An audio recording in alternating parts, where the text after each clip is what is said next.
انہم مسئولون، یعنی کہ جب تمہارے سارے اعمال کا حساب ہو جائے گا، اس پہ بہت غور سے سننا. آپ نے حساب دے دیا، میں نمازی تھا، پاس ہو گئے، میں روزے دار بھی تھا، پاس ہو گئے، حج بھی کیا، پاس ہو گئے، عمرے بھی کیا، پاس ہو گئے، پاک دامن بھی تھا، پاس ہو گئے، نگاہوں کی حفاظت بھی کی، پاس ہو گئے، صدقہ دیا، پاس ہو گئے، پڑوسیوں کے حقوق ادا کیے، ماں باپ کے حقوق ادا کیے، بچوں کے حقوق ادا کیے، بیوی کے حقوق ادا کیے، سارے امتحانات میں پاس ہونے کے بعد اب جنت کے اور تیرے درمیان کوئی پردہ نہیں ہے. اب تیرے قدم پر جنت کی طرف بڑھ رہے ہیں، ندا آئے گی قفوہم، روکو، انہم مسئولون. ایک سوال اس سے اور کرو، بطور مفہوم پیش کر رہا ہوں تاکہ بچوں کے بھی سمجھ میں آئے. یعنی سارے سوالوں کا جواب دے کر اب بھی جنت کا دروازہ نہیں کھلا. چہرے پہ داڑھی تھی، ہاں تھی، ٹوپیاں پہنتا تھا، ہاں پہنتا تھا، متقی تھا، پرہیزگار تھا، یہ تھا، وہ تھا، وہ تھا، وہ تھا، سب کرنے کے بعد بھی جنت کا دروازہ کھلتا نہیں اس وقت تک جب تک ایک سوال کا جواب نہ دے دے. ہر سوال کے بعد سب سے آخری جواب ہے. یہاں پر میں ایک بات عرض کرنا چاہتا ہوں، لوگوں کو قیامت میں جو پہلا سوال ہوگا وہ تو یاد ہے. لوگوں کو جو قیامت میں پہلا سوال ہوگا وہ یاد ہے. حالانکہ اس پہلے سوال کی تیاری پہ میں بہت محنت کر رہا ہوں لوگوں پر اللہ کی توفیق سے. پہلا سوال نماز کا ہوگا، لوگوں کو یاد ہے، لوگوں کو یاد ہے اور یاد رہنا چاہیے. لیکن آخری سوال بھی تو یاد رکھو. پہلا سوال تو یاد ہے، آخری سوال کیا ہے؟ وَقِفُوهُمْ إِنَّهُمْ مَسْئُولُونَ. ہر سوال کے بعد اب جنت کا دروازہ نہیں کھلتا. روکو، پوچھو. امام جعفر صادق سے پوچھا گیا جو امام اعظم کے بھی استاد ہے، آخر روک کر کیا پوچھا جائے گا؟ تو امام جعفر صادق کہتے ہیں علی اور اولاد علی کی محبت کے بارے میں پوچھا جائے گا. ان سے محبت کرتے تھے یا ڈنڈی مارتے تھے؟ ان سے محبت کرتے تھے یا حق ادا کرتے تھے؟ اگر یہاں کا معاملہ بھی کلیئر رہا اور جواب دے دیا بصدق و صفا گشت بیچارہ جامی غلام غلامان آل محمد، تو دروازہ جنت کا کھول دیا جائے. جنت کا دروازہ کھل کس پہ رہا ہے؟ بصدق و صفا، سیاست نہیں، بصدق و صفا. علامہ جامی نے بات کیا کہ بصدق و صفا، ایک دم سچے سچے دل سے. گشت بیچارہ ہے، یہ جو جامی گلی گلی گھومتا ہے نا، کس کے لیے گھومتا ہے؟ غلامان. ڈائریکٹ اپنے آپ کو غلام بھی کہنے کی ہمت نہیں کی علامہ جامی نے. ہائے ہائے، ذرا توجہ فرمائیں. اگر علم والے لوگ، خانقاہی لوگ یہاں موجود ہیں، اہل ذوق، تو پوچھنا چاہتا ہوں، ڈائریکٹ آل نبی کا غلام نہیں کہا، غلامان آل محمد، جو اہل بیت کے غلاموں کے غلام ہیں. عبد الرحمن جامی تو ان کا بھی غلام ہے. یعنی آل نبی کا غلام تو ہے، جو ان کے غلام ہو جائے میں ان کا بھی غلام ہوں. اور جب یہ غلامی نصیب ہوئی تو مرتبے کیا نصیب ہوئے؟ جب مدینہ شریف جاتے ہیں کہتے ہیں حضور میں گھر جا رہا ہوں، تو قبر انور سے آواز آتی ہے بسلامت روی و باز آئی، سلامتی کے ساتھ جب پھر واپس آنا. آپ سے پوچھتا ہوں، جب غلام آل نبی روضہ رسول پہ جاتا ہے تو یوں خاطرداری کی جاتی ہے، جب حسنین کریمین جاتے ہوں گے تو اس وقت انداز کیا ہوگا؟ اندازہ فرمائیں. تو یہ ہیں وہ لوگ جن کا ذکر لے کر کے بیٹھے ہو. میرے پیارے آقا صلی اللہ علیہ وآلہ وسلم کے پیارے دیوانوں، تو قیامت کے دن پوچھا جائے گا ہم سب سے کہ نبی اور آل نبی کے بارے میں، علی اور اولاد علی کے بارے میں محبت اور مودت کا کیا حق ادا کیا تھا. بات آئیے تو ایک بات عرض کروں.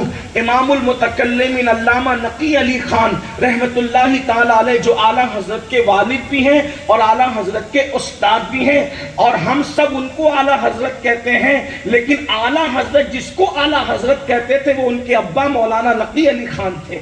علامہ نقی علی خان، یعنی ان کو اس الفاظ میں کہہ لیں کہ جو اعلیٰ حضرت کے بھی اعلیٰ حضرت ہیں، وہ علامہ نقی علی خان اپنی تفسیر علم نشرہ میں لکھتے ہیں کہ اللہ کے رسول نے ارشاد فرمایا کہ جو میری اہل بیت کو دیکھ کر ان کے لیے کھڑا نہ ہو، جو میری اہل بیت کو دیکھ کر تعظیم کے لیے کھڑا نہ ہو اللہ اس کو لا علاج بیماری میں مبتلا فرما دے گا۔ لا علاج بیماری میں کون مبتلا ہوگا؟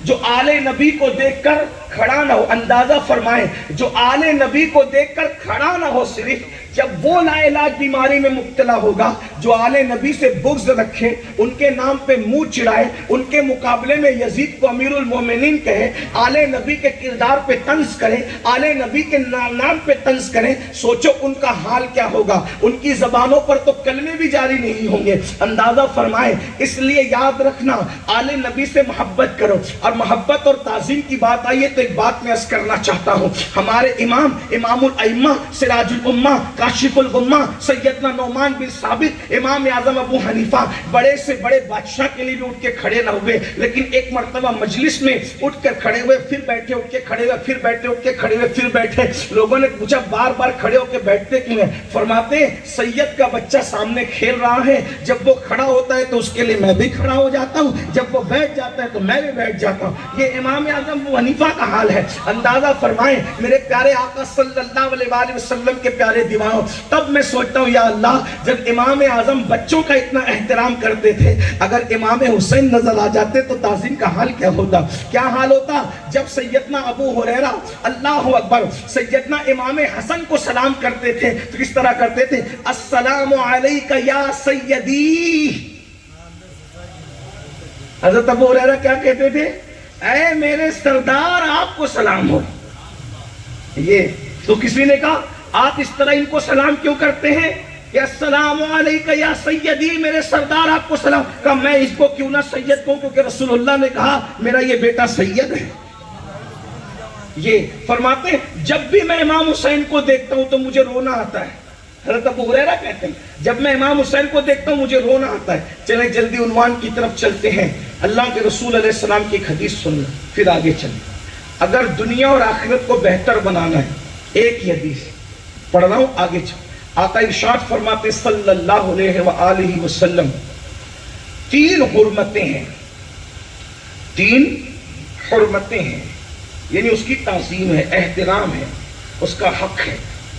تین حرمتیں ہیں، اگر کوئی اس حرمت کا خیال اور لحاظ رکھے گا اللہ اس کی دنیا بھی بہتر کر دے گا، اس کی آخرت بھی بہتر کر دے گا، اللہ اس کے کام بنا دے گا۔ تین حرمتوں کا خیال رکھو، دنیا بہتر، حضور کا فرمان صلی اللہ علیہ وسلم، دنیا بہتر، آخرت بہتر، اور اللہ سارے کام بنا دے گا۔ وہ تین حرمتیں کیا ہیں؟ نمبر ایک، اسلام کی حرمت، اسلام کی تعظیم حرمت۔ جن جن چیزوں سے اسلام نے منع کیا اس سے رک جاؤ، جن جن چیزوں کے کرنے کا حکم دیا وہ کرو، یہ حرمت اسلام ہے۔ مثال کے طور پہ اسلام کہتا ہے نگاہ نیچی رکھو تو پھر نیچی رکھو، اسلام کہتا ہے حرام نہ کھاؤ تو پھر نہ کھاؤ، اسلام کہتا ہے ناپ تول میں کمی نہ کرو تو پھر نہ کرو، اسلام کہتا ہے کسی کے لیے بغض نہ رکھو تو نہ رکھو، اسلام کہتا ہے کسی پہ ظلم نہ کرو تو نہ کرو، اسلام کہتا ہے نماز نہ چھوڑو تو پھر نہ چھوڑو۔ یعنی اسلام نے جو کہہ دیا اس کی ایک حرمت ہے، اس کا لحاظ کرو، اللہ تمہارے کام بنا دے گا، دنیا بہتر کر دے گا، آخرت بہتر کر دے گا۔ فرمایا دوسری حرمت رسول اللہ کی ہے، اپنے نبی کی تعظیم کرو، نبی کا احترام کرو، نبی کے لیے ہلکے الفاظ مت بولو، نبی کے لیے چھوٹے الفاظ مت بولو، نبی کے لیے چھوٹی بات نہ کرو، اللہ اکبر، نبی کی تعظیم کرو، نبی کا احترام کرو، حرمت رسول کا خیال رکھو، حتیٰ کہ ان کی نالین کا بھی احترام تم پہ فرض ہے، اللہ اکبر، ان کی گلی کا احترام بھی تم پہ فرض ہے، جن جانوروں پہ بیٹھ گئے ان جانوروں کی بھی تعظیم تم پہ فرض ہے، جو چیز ان سے منسوب ہو گئی ہر اس چیز کا احترام تم پہ فرض ہے، حرمت رسول۔ فرمایا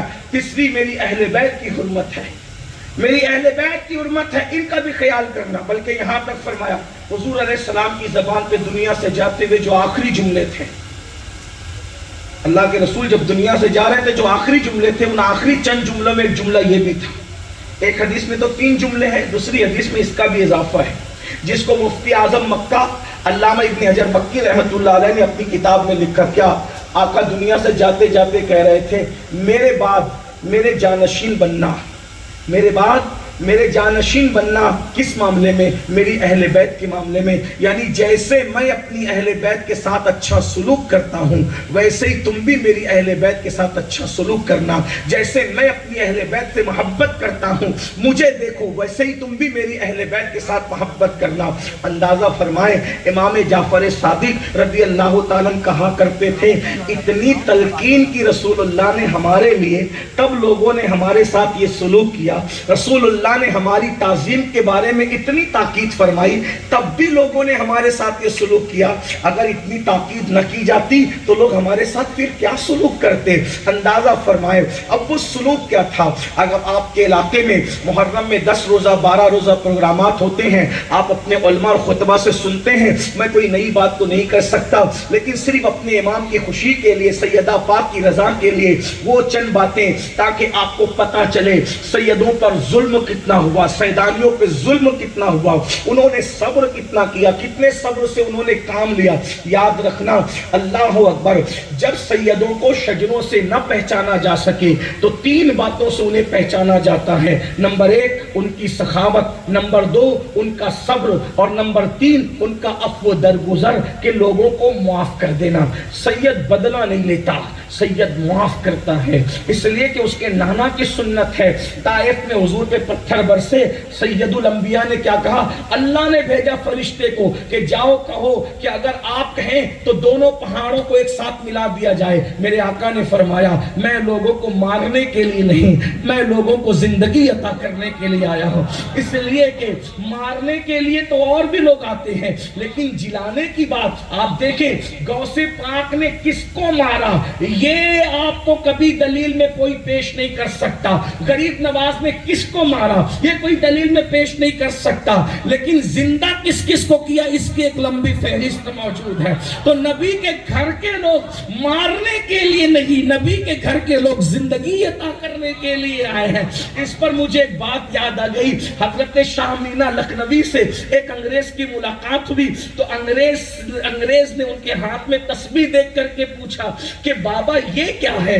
تو حضرت شاہ مینا نے فرمایا کہ وہ کیا ہے جو تیرے ہاتھ میں ہے؟ اس کے ہاتھ میں بندوق تھا تو اس نے کہا یہ میرا ہتھیار ہے. تو فرمایا یہ میرا ہتھیار ہے. توجہ فرمائے، دیکھا دشمن دین کا ہتھیار بندوق اور رسول اللہ کے غلام کا ہتھیار تسبیح. تو کہا یہ تیرا ہتھیار یہ میرا ہتھیار. کہا تو بابا تو اس ہتھیار سے کیا کام لیتا ہے؟ کہا تو اس ہتھیار سے کیا کام لیتا ہے؟ چڑیا جا رہی تھی، ایک نشانہ لگایا، ٹھائی کیا، چڑیا اڑتے اڑتے زمین پہ گر گئی، مر گئی. کہا میں یہ کام لیتا ہوں. آپ نے تسبیح کو اس سے ٹچ کر دیا پھر وہ اڑتی ہوئی چلی گئی.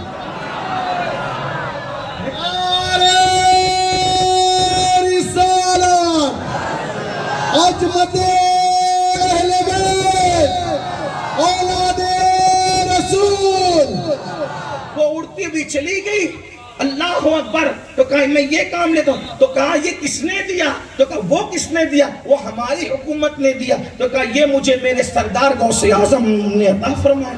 یہ اندازہ مومن کی شان بہت بلند ہے لیکن آپ سنیں دین کے لیے آل نبی نے، اہل البیت نے، سادات گھرانے نے کتنی مصیبتیں اٹھائی، کتنی تکلیف اٹھائی، شکوے نہیں کیے، شکایت نہیں کی. وقت کی گنجائش کے تحت آئیے سنیے تھوڑا کربلا سے جوڑنے کے لیے. اب میں پہلے آپ کو بتاؤں امام علی مقام کی جو شہادت ہے وہ شہادت دردناک ہے. شاید پچھلے سالوں میں پڑھا ہوں اور آپ نے یہاں بھی سنا، مالیگاؤں میں بھی، دیگر علاقوں میں بھی، لیکن آپ غور کریں جو نوجوان یہاں بیٹھے ہیں امام حسین کی شہادت سن کر 2 چیزیں ہمارے دل میں پیدا ہوتی ہے. ایک تو بہادری پیدا ہوتی ہے اور دوسرا صبر پیدا ہوتا ہے. اللہ اکبر. امام کی شہادت ہوئی. اللہ اکبر. کس کو شہید کیا؟ کلمہ پڑھنے والوں نے شہید کیا. یہ کلمہ پڑھنے والوں میں بھی بڑے منافق لوگ گزرے ہیں. آپ غور فرمائیں. اللہ اکبر. عثمان غنی کو شہید کرنے والے کلمہ پڑھنے کا دعویٰ کرنے والے، مولا علی کو شہید کرنے والے کلمہ پڑھنے کا دعویٰ کرنے والے، امام حسن کو زہر دینے والے کلمہ پڑھنے کا دعویٰ کرنے والے، امام حسین کو شہید کرنے والے کلمہ پڑھنے کا دعویٰ کرنے والے، امام زین العابدین کو زہر کھلانے والے کلمہ پڑھنے کا دعویٰ کرنے کرنے والے امام باقر کو، امام جعفر کو، امام تقی کو، امام نقی کو، امام حسن عسکری کو، سب کو شہید کرنے والے، کلمہ پڑھنے والے، امام موسیٰ کاظم کو مدینے سے ہاتھ میں ہتکڑیاں ڈال کر بغداد تک پیدل کھینچ کر لا کر زہر دینے والے، کلمہ پڑھنے والے. آپ کیا توقع رکھتے ہیں؟ اس سے پتہ چلا کہ کلمہ پڑھنے والے سب یکساں نہیں ہوتے. کلمہ پڑھ کر اس میں کچھ منافق بھی ہوتے ہیں. قرآن کہتا ہے وَمِنَ النَّاسِ مَن يَقُولُ آمَنَّا بِاللَّهِ وَبِالْيَوْمِ الْآخِرِ وَمَا هُمْ بِمُؤْمِنِينَ. کچھ لوگ تو کہتے ہیں ہم اللہ پر اور آخرت پر ایمان لائے، وَمَا هُمْ بِمُؤْمِنِينَ، مگر وہ مومن نہیں ہے. اللہ اکبر. مطلب کیا کہ لوگ کہیں گے لا الہ الا اللہ، اللہ پر ایمان لائے، مگر مومن نہیں ہے، کیونکہ زبان سے کلمہ پڑھنے سے کیا ہوتا ہے؟ اقبال نے کہا تھا خرد نے کہہ دیا لا الہ تو کیا حاصل، دل و نگاہ مسلمان نہیں تو کچھ بھی نہیں. اللہ اکبر. امام کو شہید کیا. کس کو شہید کیا؟ رسول اللہ نے، جس کو کندھے پہ بٹھا. میں سوچتا ہوں یا اللہ، اللہ اکبر، جس رسول کے قدموں میں آنے کے لیے لوگ تڑپتے ہوں، اس رسول نے امام حسین کو کندھوں پہ بٹھایا. گھر میں نہیں بٹھایا، صرف گلیوں میں گھمایا. منبر سے اتر کر کے امام حسین کو اٹھایا، امام حسن کو اٹھایا، منبر پہ لے کر کے بیٹھے.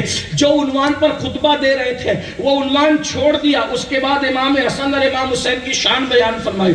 خطبہ چھوڑ کر آدمی دائیں بائیں نہیں دیکھ سکتا. توجہ کرنا، یہ آپ کی حسینی مسجد میں اگر خطبہ ہو رہا ہو، امین القادری خطبہ دے، یاسین باپو خطبہ دے، حافظ عبدالرحیم خطبہ دے، امام صاحب خطبہ دے، شیخ الاسلام خطبہ دے، محدث صاحب دے، مفتی صاحب دے، ان کا خطبہ چھوڑ کر آپ نہ دائیں دیکھ سکتے نہ بائیں دیکھ سکتے. یہی ہے، کچھ کھا نہیں سکتے. تاکید اتنی خطبے کے معاملے میں 4 رکعت کی نیت کی ہے، 1 رکعت پڑھی اور امام نے خطبہ شروع کر دیا. پوچھو ان علماء سے، اب 4 پوری نہیں کر سکتا. حکم دیا گیا کیا؟ 4 کی نیت کی تھی، 1 رکعت پڑھی اور خطبہ شروع ہو گیا تو 2 ہی رکعت پہ سلام پھیر دے. 2 ہی پہ سلام پھیر دے، 4 پوری. یہ خطبے کی اہمیت ہے، ذرا توجہ کرنا. کس کے خطبے کی؟ یہ امام صاحب کے، یہ مولانا صاحب کے، یہ مفتی صاحب کے، یہ باپو کے، یہ ان کے. اب بتائیں، جب ہمارے خطبے کا اتنا احترام ہے کہ خطبہ شروع ہم کریں تو 4 پوری نہیں کر سکتے، 2 پہ سلام پھیر دیں، تو وہ جو خطیبوں کا خطیب ہو، ادیب اور ادب جس کے قدموں کو چوم کر معراج پاتے ہوں، جو صرف فصیح نہیں سید الفصحاء ہو، جو صرف خطیب نہیں بلکہ جان خطبہ ہو، عنوان خطبہ ہو، شان خطبہ ہو، وجہ تخلیق کائنات ہو، ایسا فصیح ہو کہ فصحاء عرب کے بڑے بڑے تیرے آگے یوں ہے دبے لچے، کوئی جانے منہ میں زبان نہیں بلکہ جسم میں جان نہیں. وہ ایسا خطیب اعظم ہے پوری کائنات کا کہ اگر صرف بیٹھ جائے خاموش تو قرآن کہتا ہے لا ترفعوا اصواتکم فوق صوت النبی، ان کی آواز پر آواز بلند نہ کرنا. ارے جب سب کا خطبہ ایسا ہے کہ خطبہ چھوڑ کر دوسرا کام نہیں ہو سکتا تو نبی کا خطبہ کیسا ہوگا؟ مگر آج بھی کتابوں کے اوراق گواہی دے رہے ہیں، مسجد نبوی کے طرف دیوار گواہی دے رہے ہیں، میرے نبی خطبہ دے رہے ہیں، حسن حسین آتے ہیں، پیر ادھر ادھر ہوتے ہیں، نبی خطبہ چھوڑ کر، منبر چھوڑ کر نیچے آ جاتے ہیں اور شہزادوں کو اٹھا کر کے پھر منبر پہ تشریف. نعرے تکبیر، نعرے رسالت، عظمت امام حسین. کسی کے بچوں کے لیے کیا گیا، یہ کیا گیا تو بتاؤ، اور کیا جا سکتا ہے یہ؟ اور پھر جو عنوان تھا وہ چھوٹ گیا اور حضور نے پھر وہ عنوان شروع کیا جسے فضائل حسنین کریمین آپ کہہ سکتے. خطبہ چھوڑا، منبر چھوڑا، عنوان بھی چھوڑا. کس کے لیے؟ انہیں دے. غور تو کریں کون لوگ ہیں؟ لوگ تولتے کس کو ہیں؟ تولتے کس کو ہیں؟ جو نالین پہننے اس کو تولا نہیں جا سکتا، جن کی رگوں میں ان کا خون ہے ان کو کیسے تولا جا سکتا؟ پارہائے صحف، میرا امام کہتا ہے، کوئی اس کی تشریح کر دے ایک مرتبہ اہل علم. پارہائے صحف، میں نہیں کروں گا، کوئی علم والا کرے، میں تو طالب علم. پارہائے صحف غنچہائے قدس. تشریح تو نہیں کرتا، صرف اتنا بتاتا ہوں، صحیفوں کے پارے. صحیفہ کس کو کہتے ہیں؟ وہ کتاب ہے. صحیفوں کے پارے، غنچہائے قدس، خدا کے باغ، باغ قدس کے پھول. کون ہے؟ اہل بیت نبوت پہ لاکھوں سلام ہے۔ اب یہ پھول کہاں کھل رہے ہیں؟ باغ قدس میں کھل رہے ہیں۔ تو پھول کھلنے کے لیے پودا چاہیے، پودے کے لیے پانی چاہیے۔ بغیر پانی کے پودا ہوتا ہے؟ تو پانی کہاں سے آئے گا؟ تو وہ پانی کون سا ہے اس کو سنیں، وہ پانی بھی کہاں سے آ رہا ہے؟ نہ جنت سے آ رہا ہے، نہ کوثر سے آ رہا ہے، نہ تسنیم سے۔ کہ کوثر و تسنیم تو غلاموں کے لیے ہے، نہیں سمجھے آپ؟ وہ بہت قیمتی جملہ کہہ گیا کہنے والا۔ اگر یہ لکھنؤ یا دلی کی خانقاہوں میں پڑھتا تو لوگ چپ نہ رہتے۔ ہاں جی ہاں، کوثر و تسنیم کس کے لیے؟ غلاموں کے لیے۔ کیوں؟ اس لیے کہ صدقہ غلاموں کو دیا جاتا ہے، صدقہ غلاموں کو دیا جاتا ہے۔ اور کوثر و تسنیم کیا ہے؟ صدقہ ہے۔ تو بولے کون سا صدقہ ہے؟ میں اپنا گلو نہیں کروں گا، پھر اپنے امام کو کوٹ کروں گا۔ کیا؟ جس کی 2 بوند ہے، جس کی 2 بوند ہے، کوثر و سلسبیل ہے وہ رحمت کا دریا ہمارا نبی۔ نانا کی 2 بوند ہے کوثر و سلسبیل، تو جس کو دریا مل جائے پھر وہ بوند کی طرف کیوں جائے؟ جس کو دریا مل جائے وہ بوند کی طرف کیوں جائے؟ تو یاد رکھیے وہ جو گلے قدس کے وہ جو پھول ہے نا، کیا اللہ اکبر، پارہائے صحف غنچہائے قدس، اہل بیت نبوت پہ لاکھوں۔ وہ پانی کون سا پانا؟ زمزم، نہ کوثر نہ سلسبیل کا کون سا پانی؟ تب میرا امام بول رہا ہے۔ پیشگی سبحان اللہ کہہ دے تو بڑی بات ہو جائے۔ امام اہل سنت کے اصالِ ثواب کے لیے سبحان اللہ کہہ دے تو اور بڑی بات۔ جس نے ایسی بات کی اس کو یاد کیا جانا چاہیے۔ ہاں، لوگ کہتے ہیں ان کو اعلیٰ حضرت کیوں کہتے ہیں؟ میں نے کہا اسی لیے کہتے ہیں کہ وہ اتنی اعلیٰ بات نبی کے گھر والوں کے لیے بھی کہتے ہیں۔ پانی کون سا؟ اگر حیا کے پردے میں کہوں باپو، کہنا نہیں چاہتا تھا لیکن کہوں تاکہ بچے سمجھے کہ اہل بیت کیا ہے۔ جو تم پیدا ہوئے نا تو تمہارے ابا کے پانی سے پیدا ہوئے۔ قرآن کہتا ہے من نطفہ، اس سے زیادہ حیا کے پردے میں کوئی بات نہیں کہہ سکتا ہے نا، نہیں کہہ سکتا۔ جو تمہارا پھول کھلا ہے نا وہ تمہارے ابا کے پانی سے، لیکن یہ اہل بیت کا جو پھول کھلا ہے، ہاں تو وہ کیا ہے؟ اب وہ خود کہتے ہیں آب تطہیر سے، آب تطہیر سے جس میں پودے جمے، آب تطہیر سے، تطہیر کے باب، تطہیر کے پانی سے جس میں پودے جمے۔ یہ تطہیر کا پانی کیا ہے؟ تو قرآن کہتا ہے انما یرید اللہ لیذھب عنکم الرجس اہل البیت ویطہرکم تطہیرا۔ اس کی طرف اشارہ آب تطہیر سے جس میں پودے جمے، اس ریاض نجابت پہ لاکھوں سلام۔ اب وہ آب تطہیر کا تعلق کس سے ہے؟ تو پھر مزید تشریح کرتے ہیں خون خیر الرسل سے ہیں، جن کا خمیر ان کی بے لوث طینت پہ لاکھوں سلام۔ تو اب وہ خون کس میں ہے؟ پھر تشریح کر رہے ہیں سیدہ ظاہرہ، طیبہ طاہرہ، جان احمد کی راحت پہ لاکھوں سلام۔ اور کون ہے؟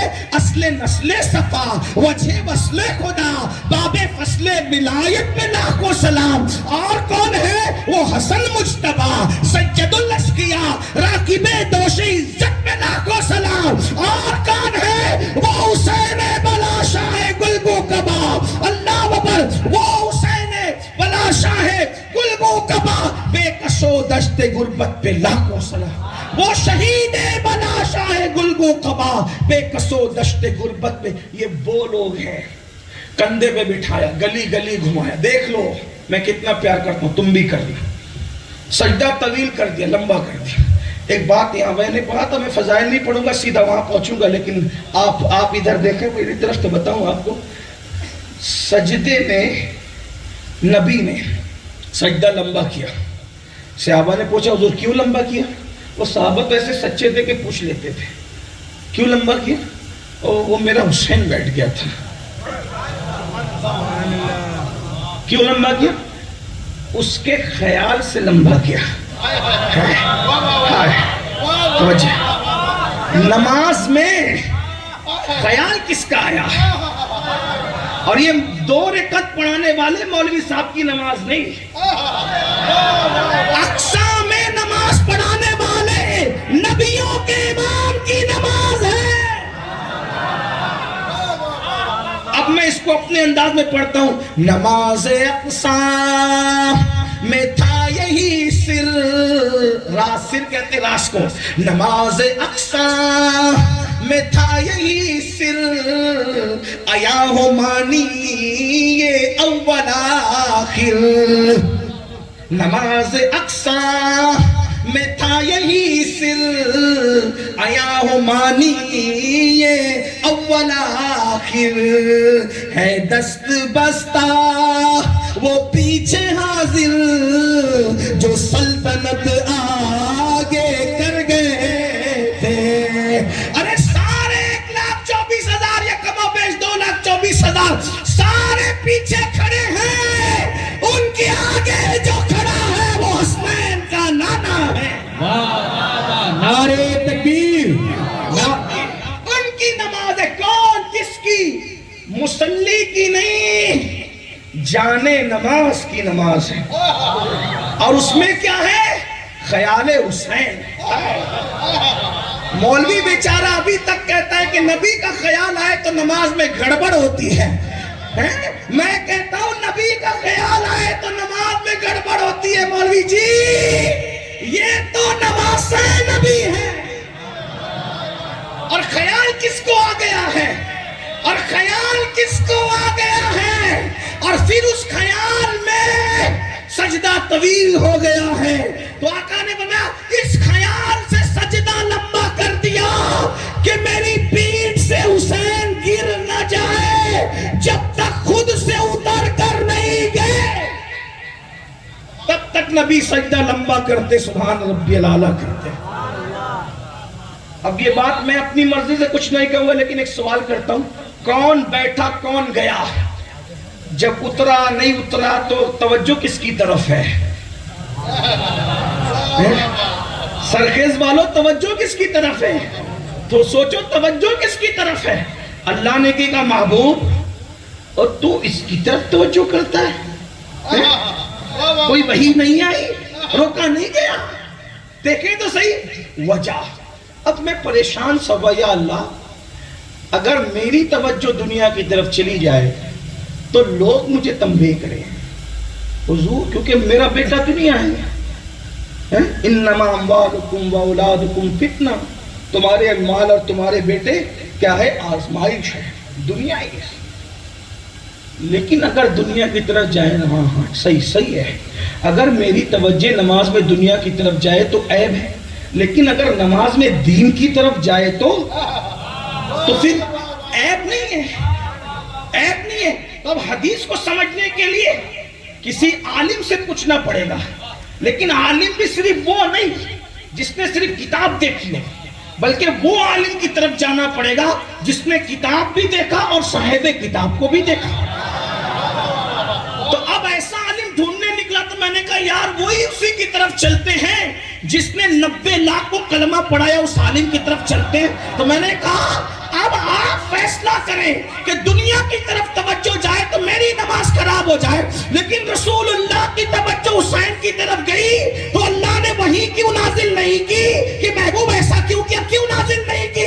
تو اس کے بعد وہ کہیں گے او پاگل تجھے پتا نہیں ہے, اور تیرے عمر بکر للو پپو کے بیٹے دنیا ہے, یہ نبی کا بیٹا ہے. ابنانا و ابناکم, حسین کیا ہے؟ میں نے کہا کیا ہے؟ تو کہا شاہ است حسین, بادشاہ است حسین, دین.